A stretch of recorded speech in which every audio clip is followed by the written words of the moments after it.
ისრაელი ხო კაი ქვეყანაა. ძალიან ბევრი საქართველოს მოქალაქე ისრაელში ცხოვრობს, მუშაობს და იქიდან არჩენს საქართველოში თავის ოჯახებს. ისრაელი იმდენად ძლიერი სახელმწიფოა, რომ ამერიკასთან ერთად ეხა ეომება აგერ ირანს. და რეგიონალური მასშტაბის სუპერ სახელმწიფოა. ძალიან პატარა მცირე ზომის ქვეყანა არა და საქართველოზე არის სამჯერ უფრო პატარა ტერიტორია თან სულ უდაბნო. ბირთვული იარაღი აქვს. ისრაელს აქვს ბირთვული იარაღი. ერთადერთი სახელმწიფოა, რომელსაც დე-ფაქტოდ გააჩნია ბირთვული არსენალი, მაგრამ დე-იურეთ არ აღიარებს ამას და ყველა ამაზე თვალს ხუჭავს. იმდენად გავლენიანი სახელმწიფოა.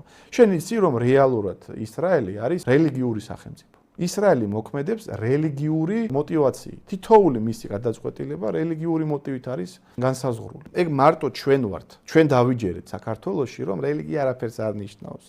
კაცობრიობა საუკუნეების განმავლობაში რელიგიას დიდ მნიშვნელობას ანიჭებდა. რელიგია იყო განუყოფელი ნაწილი საზოგადოების და მთელი ჩვენი ისტორია, კაცობრიობის ისტორია არის ამის დამადასტურებელი, ხო? რომ რელიგია იყო განუსაზღვრელი ნაწილი კაცობრიობის. და ჩვენ ვიდგინეთ 2026 წელს, რომ რაში გჭირდება ეს რელიგია, საქართველოს წარმოვიდგინეთ ეგრე.